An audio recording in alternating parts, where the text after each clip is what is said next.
Welcome to NBA Today on YouTube, where we are serving up exclusive content that you cannot hear anywhere else. Here with senior insider Ramona Shelburne, Adrian Wojnarowski, and I want to just start by showing you how much Colorado is the epicenter for sports right now, because that is where the 76ers are holding training camp. And here is Deion Sanders meeting with the Sixers at their training camp in Fort Collins. A lot of folks duck that smoke right now. They want to be Tarzan on paper.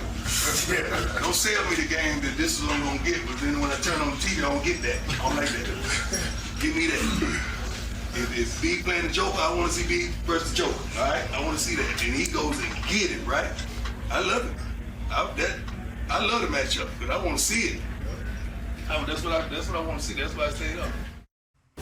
So you have Deion Sanders joining the team, and then today you have James Harden, culminating an entire summer of discussion about what was going to happen when training camp starts. He reports to training camp today. But Woj, it feels like this is just the next chapter in a saga that hasn't quite finished yet. Where do we stand? Yeah, and let's start here, Malika. We got Deion Sanders, James Harden in the same segment. We're only missing Taylor Swift, and we'd have the sports trifecta right now. But listen, if you're the Sixers, it could not have gone better with camp opening up in Colorado State, and except for the fact that James Harden was there on the first day. But the fact that he showed up, he practiced, he was engaged with his teammates, respectful of everybody there, came in, did the work, and left. That's about what they can hope to expect this season. The question's going to be, does day 2 look like that? Does day 3 look like that? Right. We're still a long way away from the Sixers playing a regular season game. But I think certainly one thing hasn't changed, and that's Harden's desire to be traded to the Clippers. And the expectation has been, and what his side, I think, has certainly been privately promising, is that Harden would go in and not necessarily make this easy for the 76ers, but he did on day 1. So James Harden shaking it off potentially to mirror your Taylor Swift there you reference, go. just a little bit. Well, she does write breakup songs, right? Right. So maybe we'll see one of those as well. But in order to join training camp today, Ramona, a lot of this, though, there's been this discussion of, okay, James Harden calls Daryl Morey a liar. But on the other hand, James Harden and his teammates still very much get along. So what are you hearing from the team side in terms of how today's practice went? You know, I think from the team side, they've all stayed connected to James Harden. I think there's been some fatigue about the drama around this all summer long. Nobody wants to get involved in somebody else's business. And this is from today. They want James to handle his own business and them to be able to stay out of it. But the priority here for the 76ers, and especially for Joel Embiid, the reigning MVP, is to win. This is a team that has a short window to contend, especially if James Harden is on his way out, whether it's this year or next year. They have a short time to contend, and this is it. Like, the every day that goes by that is filled with drama and not focused on winning is a day that you have lost with a team that's trying to contend. But Woj said something really key, is that the trade request has not gone anywhere. No. Does James Harden believe, or why does it behoove him maybe for him to play well, to continue this short-term future with the 76ers in order to maybe be able to see that trade come to fruition? You know, I talked to one executive yesterday and who said, you know, James Harden and the 76ers have a very high opinion of his value in the league that I'm not sure is elsewhere around the league right now. And the only way you change what people think of you around the league is by playing, by reminding them that you can still score 30 points a game. You can still lead the league in assists like he did last year. Now, the counter to that is the better he plays, if they start winning, then they're not going to want to trade him. Right. But the only way to rebuild your value, not just for this year, but for the next contract that he hopes to sign somewhere else, is to play. Woj, what have you heard on that front? And no, that's exactly right. And that's why I think for a lot of executives around the league who looked at this situation and said, you know, if you are James Harden, Daryl Morey is the executive who values you more than any other executive in the league. I think he's shown that. He's proven that. And also, he's the one team that has cap space next year. They have the ability to have max cap space next season. So if he played really well, this team had success, that they'd be able to bring him back. listen, he's very unlikely he's going to get a long-term max contract at this age. It wouldn't have been out there for him this summer. It wasn't there with the Sixers. But year to year, which is a lot, largely what Harden's going to be going into free agency at 35 years old, you're going to be year to year on a contract largely.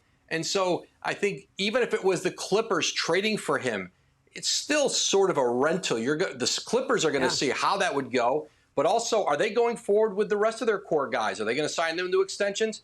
Or do they pivot on this whole thing? But certainly Philadelphia and Daryl Morey, that's an organization and that's a team president that values James Harden in a way that nobody else does. There's no trade market for him out there with real significant assets.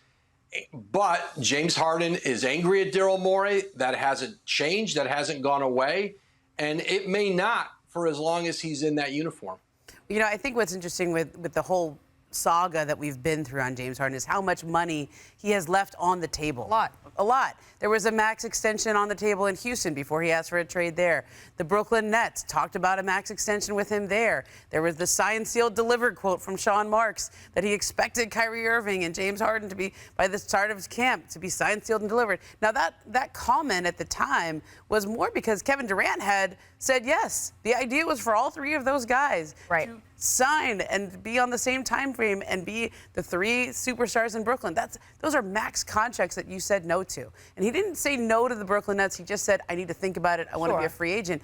But the fact that you've left all this money on the table and now at the end of the rainbow there is not a max deal to be had is hard to rectify for a guy who, as you just mentioned, is going to be 35 heading into free agency next year. So just to be really clear, Woj, where trade talks, do they stand in any different place today than they did yesterday between the Philadelphia 76ers and the Clippers or any other teams in the NBA?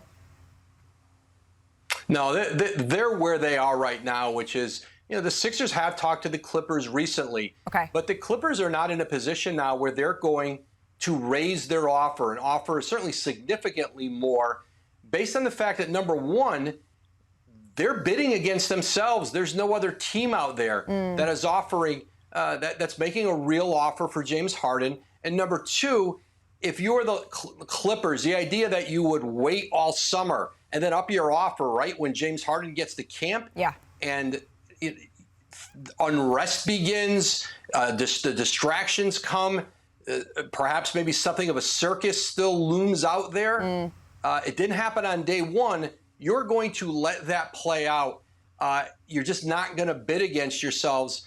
And both Philadelphia and the Clippers, they have time on their side as far as this regular season goes. You don't have to have James Harden in your lineup opening night to be able to do big things at the end of the season.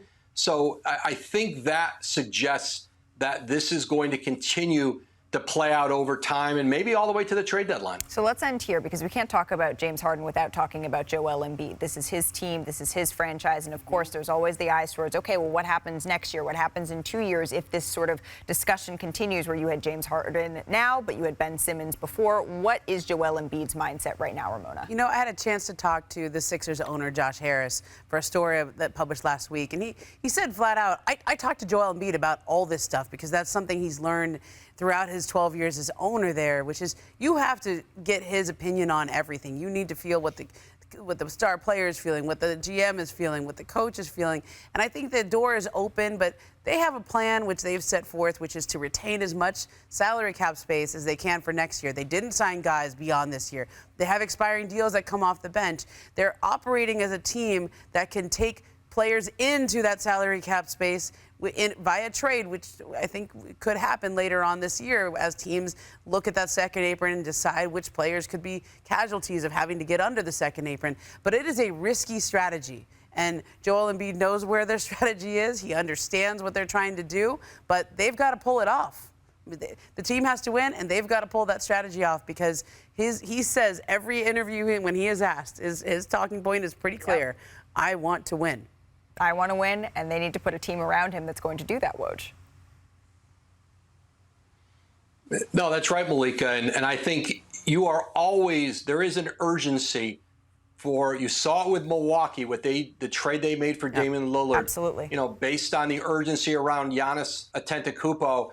And Philadelphia is one of those teams with the reigning MVP in the prime of his career. You are on the clock at all times, and you have got to surround those players with championship-level talent, or you risk that player asking you to trade him somewhere else. The clock is always ticking when you have a superstar. Adrian Wojnarowski, Ramona Shelburne, thank you so much. You can catch NBA Today weekdays on ESPN at 3 o'clock Eastern.